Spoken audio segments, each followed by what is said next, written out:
बैठकर कुछ कुछ बातें करना बहुत आसान है। चारू जी, आईएलओ की रिपोर्ट है, वो भी देश, वो इंटरनेशनल रिपोर्ट, आप उसको समझेंगे ना। वो रिपोर्ट क्या कहती है? अगर देश में 100 लोग बेरोजगार हैं तो 80 जो हैं वो शिक्षित बेरोजगार हैं। अगर इस देश का पढ़ा लिखा नौजवान बेरोजगार है तो ये तो आपका ही नारा था ना, बहुत हुई बेरोजगारी की मार, अब की बार मोदी सरकार। उस मुद्दे पे तो आप कह सकते हैं ना कि अभी भी बहुत कुछ करना बाकी है। बिल्कुल ठीक है, आपकी बात से मैं सहमत हूं, लेकिन आप मुझको एक बात बताइए रवि जी, क्या रोजगार का मतलब केवल एक 9 से 5 की नौकरी करना होता है? क्या रोजगार का मतलब ये नहीं होता कि आप क्राफ्ट्समैन हैं, आप श्रमिक हैं, तो आपको काम अच्छी तरीके से मिल रहा है?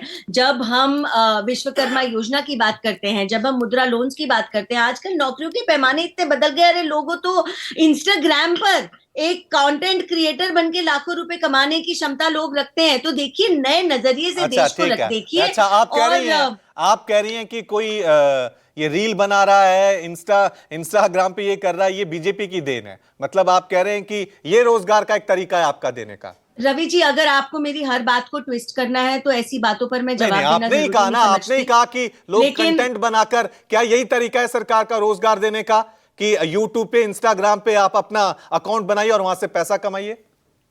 तो ये नहीं, एक मिनट, आप मुझे एक बात बताओ, जो आज जिस तरीके से उपलब्धियां आपको अगर ब्रॉडबैंड की मिल रही हैं, cheapest data in the world आपको मिल रहा है, काम करने का तरीका बदल गया। और इंस्टाग्राम का मतलब रील बनाना नहीं है, बिजनेसेस नहीं चलते हैं क्या?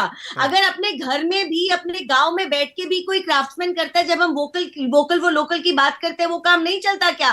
देखिए, अगर आपको हर चीज ट्विस्ट करनी है, इस बात का तो मेरे पास कोई जवाब नहीं है। रील बनाने में, अगर आप एसबीआई का, ये बताइए, रील बनाने में, एक यूट्यूब चैनल खेलने में सरकार की क्या भूमिका है? रवि जी, अगर आपको लग रहा है आप नहीं, एक बात आप बार बार दोहरा के आपको लग रहा है आप बहुत कूल साउंड कर रहे हो, तो आप नहीं कर रहे। लेकिन अगर आप एसबीआई का आपको डेटा लग रहा है कि अगर आपको भी लग रहा है कि यूट्यूब से रोजगार दे देंगे और लोग स्पष्ट इसमें खुश हो जाएंगे, तो वो भी तो कूल साउंड नहीं कर रहा है ना मुद्दा। नहीं नहीं, मैं कूल साउंड करने के लिए बात ही नहीं बोल रही, मैं आपको फैक्ट बता रही हूँ। 10 साल पहले जो एवेन्यूज ऑफ वर्क एग्जिस्ट नहीं करती थी, वो आज एग्जिस्ट करती हैं। और अगर आप इस पे आर्ग्यू करना चाहते हैं तो आप किसी अंधेर काल में जीते हैं। और ये सच्चाई है। मैं आर्ग्यू के लिए कीर्ति निधि पांडे की, कीर्ति जी रिस्पॉन्ड कीजिए रोजगार को लेकर जिन्होंने जवाब दिए।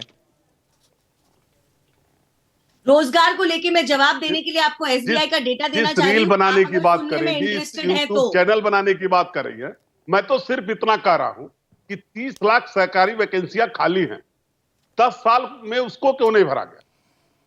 30 लाख नौकरियां सरकारी विभाग में भारत सरकार के अधीन खाली थी, उसको क्यों नहीं भरे गए?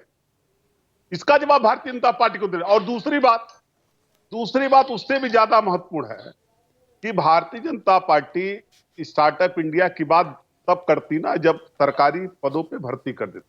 मैं इसीलिए बार बार कहता हूं कि भारतीय जनता पार्टी सरकारी पदों को लगातार समाप्त कर रही है, क्योंकि जब सरकारी पदों पे भर्ती होगा तो आरक्षण देना पड़ेगा। और अभी ये यूट्यूब की बात कर रही थी, आप बताइए, बीएसएनएल कोलैप्स हो गया, दूरसंचार विभाग जो भारत सरकार के अधीन था वो कोलैप्स हो गया, उसके ऑफिसेस बंद होने लगे, उसके सिम लोग नहीं इस्तेमाल कर रहे हो। देश के प्रधानमंत्री जियो की ब्रांडिंग कर रहे हैं, अपने मित्र के कंपनी की ब्रांडिंग कर रहे हैं, कभी बीएसएनएल की ब्रांडिंग करते नहीं दिखे देश के प्रधानमंत्री। ये बहुत दुर्भाग्यपूर्ण है इस देश के लिए। इस देश की सरकारी संस्था की ब्रांडिंग करने के बजाय देश के प्रधानमंत्री अपने मित्र के कंपनी की ब्रांडिंग कर रहे हैं, अंबानी के कंपनी की ब्रांडिंग कर रहे हैं।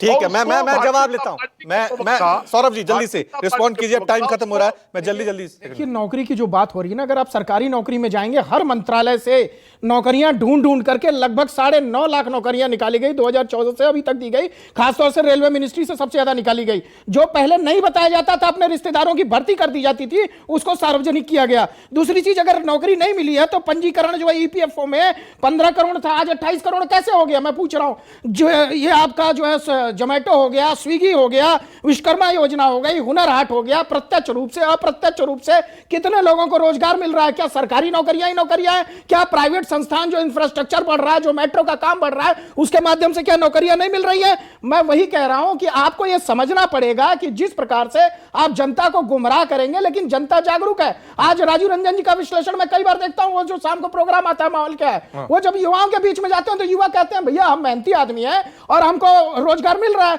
अभी जिस प्रकार से चारू जी कह रही थी मनोरंजन के क्षेत्र में भी अगर किसी की रुचि है तो वो अगर यूट्यूब पे उसको रोजगार मिल रहा है तो क्या दिक्कत है? नहीं, भाई आपको प्लेटफॉर्म तो मिल रहा है ना हर जगह। आप यूट्यूब को मैं कह रहा हूं देखिए सरकारी नौकरी से लेकर के प्राइवेट संस्थान से लेकर के नहीं, मनोरंजन सवाल के ये क्षेत्र नहीं है पे। वो यूट्यूब से कमा रहे हैं, सवाल ये है कि यूट्यूब में रील में सरकार की भूमिका क्या है, सबसे ज्यादा आप उसका क्रेडिट कैसे ले रहे हैं? सबसे ज्यादा तो मीडिया के क्षेत्र के लोग ही कमा रहे हैं, और मीडिया के क्षेत्र में 2014 में कितने चैनल थे, आज कितने चैनल हैं, आप ये भी देख लीजिए। क्या उसको रोजगार की श्रेणी में आप नहीं रखते? वो भी रोजगार की श्रेणी में। ठीक है, रोजगार की स्वीकार करना चाहिए रोजगार की श्रेणी में वो ठीक था कि चाय के पकौड़े की दुकान खोल लीजिए, वो भी रोजगार है, उससे मना कहां किया जा रहा है? जल्दी से चित्रंजन गगन जी 30 सेकंड आपके पास, कंक्लूज करिए। रवि